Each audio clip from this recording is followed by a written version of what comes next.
नमस्कार स्टूडेंट्स और EMRS TGT computer science के इस स्पेशल सेशन में आप सबका बहुत बहुत स्वागत है। देखिए, आज हम कंप्यूटर सिस्टम के फंडामेंटल्स को बिल्कुल आसानी से समझेंगे।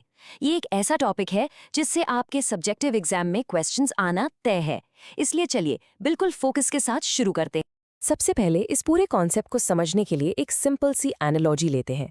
आप ऐसा इमेजिन कीजिए कि कंप्यूटर का जो हार्डवेयर है वो एक शरीर की तरह है, यानी उसकी बॉडी, और जो सॉफ्टवेयर है वो उसकी आत्मा या सोल है, जो उस बॉडी को चलाती है, उससे काम करवाती है। तो चलिए अब आगे बढ़ते हैं और इसकी जो ऑफिशियल डेफिनेशन और स्ट्रक्चर है उसको देखते हैं। देखिए, एग्जाम में अच्छे आंसर्स लिखने के लिए एक प्रॉपर डेफिनेशन को ठीक से समझना बहुत ही ज़रूरी होता है। तो कंप्यूटर सिस्टम आखिर है क्या? ये कोई एक चीज़ नहीं है।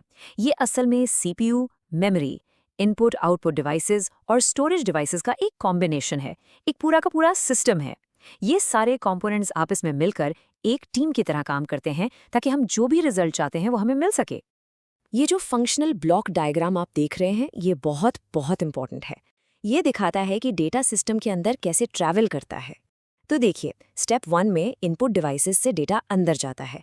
फिर स्टेप 2 में CPU और प्राइमरी मेमोरी उस डेटा को प्रोसेस करते हैं। स्टेप 3 में आउटपुट डिवाइसेस पर हमें हमारा रिजल्ट दिखता है। और आखिर में स्टेप 4 में उस डेटा को फ्यूचर में यूज करने के लिए परमानेंटली सेव कर लिया जाता है।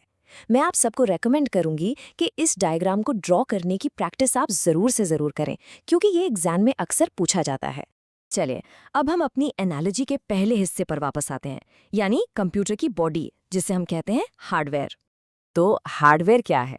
बिल्कुल सिंपल शब्दों में, हार्डवेयर कंप्यूटर सिस्टम के वो फिजिकल यानी भौतिक कंपोनेंट्स हैं जिन्हें हम देख सकते हैं और छू भी सकते हैं। जैसे कि आपका मॉनिटर, कीबोर्ड, माउस या प्रिंटर, ये सभी हार्डवेयर के ही एग्जाम्पल्स हैं। अब बात करते हैं सबसे इंपॉर्टेंट हार्डवेयर की, CPU। इसे कंप्यूटर का ब्रेन यानी दिमाग भी कहा जाता है, और ऐसा इसीलिए क्योंकि सारी जो असली प्रोसेसिंग होती है वो इसके अंदर ही होती है।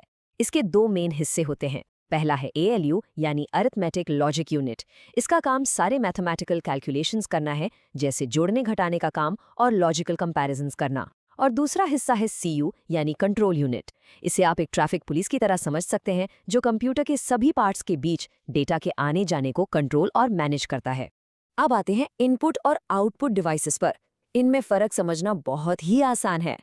इनपुट डिवाइसेस कंप्यूटर को डेटा भेजते हैं टू द कंप्यूटर, जैसे आपका कीबोर्ड या माउस, जबकि आउटपुट डिवाइसेस कंप्यूटर से डेटा लेते हैं फ्रॉम द कंप्यूटर, जैसे कि मॉनिटर या प्रिंटर। बस आपको डेटा फ्लो की डायरेक्शन याद रखनी।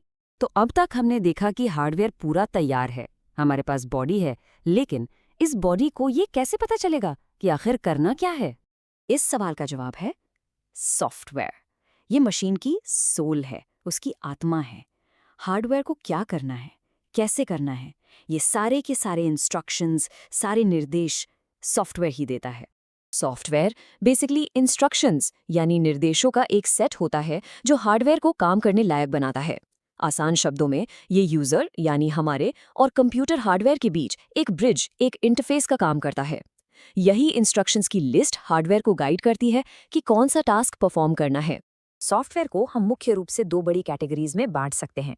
पहला है सिस्टम सॉफ्टवेयर, जो कंप्यूटर सिस्टम को बिल्कुल जमीनी यानी फंडामेंटल लेवल पर मैनेज करता है।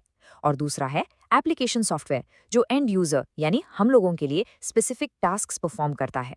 चलिए अब इन दोनों कैटेगरीज को थोड़ा और डिटेल में समझते हैं, क्योंकि एग्जाम में इनके बीच का अंतर लिखना एक बहुत ही कॉमन क्वेश्चन है। देखिए, सिस्टम सॉफ्टवेयर कंप्यूटर को चलाने के लिए जरूरी बेसिक फंक्शनैलिटी प्रोवाइड करता है। ये सीधा हार्डवेयर से बात करता है। इसका सबसे बड़ा एग्जाम्पल है ऑपरेटिंग सिस्टम यानी OS, जैसे कि विंडोज या लिनक्स। OS ही सारे हार्डवेयर और बाकी सॉफ्टवेयर को मैनेज करता है। इसके अलावा सिस्टम यूटिलिटीज जैसे कि आपका एंटीवायरस सॉफ्टवेयर और डिवाइस ड्राइवर्स भी सिस्टम सॉफ्टवेयर का ही हिस्सा हैं। अब आते हैं एप्लीकेशन सॉफ्टवेयर पर। ये सिस्टम सॉफ्टवेयर के ऊपर काम करता है। ये वो प्रोग्राम्स हैं जिनसे हम यूजर्स रोज इंटरैक्ट करते हैं, आपके सारे ऐप्स। इसे भी दो कैटेगरीज में बांटा जा सकता है। एक है जनरल पर्पस, जो सभी के लिए होता है, जैसे वेब ब्राउज़र या फोटोशॉप। और दूसरा है कस्टमाइज्ड, जो किसी खास ऑर्गेनाइजेशन के लिए बनाया जाता है, जैसे किसी स्कूल का मैनेजमेंट सॉफ्टवेयर। इस कोड को बहुत ध्यान से समझिएगा, ये पूरे कॉन्सेप्ट का निचोड़ है। एक कंप्यूटर एप्लीकेशन सॉफ्टवेयर के बिना काम कर सकता है, लेकिन सिस्टम सॉफ्टवेयर के बिना काम बिल्कुल नहीं कर सकता। सोचिए, अगर आपके कंप्यूटर में वर्ड या एक्सेल नहीं है, तब भी कंप्यूटर ऑन तो होगा ना? लेकिन अगर ऑपरेटिंग सिस्टम यानी विंडोज़ ही नहीं है, तो कंप्यूटर स्टार्ट ही नहीं हो पाएगा। बस यही इन दोनों में फ़र्क है। हार्डवेयर और सॉफ्टवेयर के बीच का जो अंतर है, ये एग्जाम में 4 मार्क के क्वेश्चन में सीधा पूछा जा सकता है। तो आइए, इनके जो की डिफरेंसेस हैं उनको एक टेबल की फॉर्म में समझते हैं, ताकि आपको अच्छे से याद हो जाए। इस टेबल को ध्यान से देखिए। पहला पॉइंट है नेचर। हार्डवेयर फिजिकल है, सॉफ्टवेयर सिर्फ इंस्ट्रक्शंस का सेट है। दूसरा है टैंजिबिलिटी, मतलब छू सकते हैं या नहीं।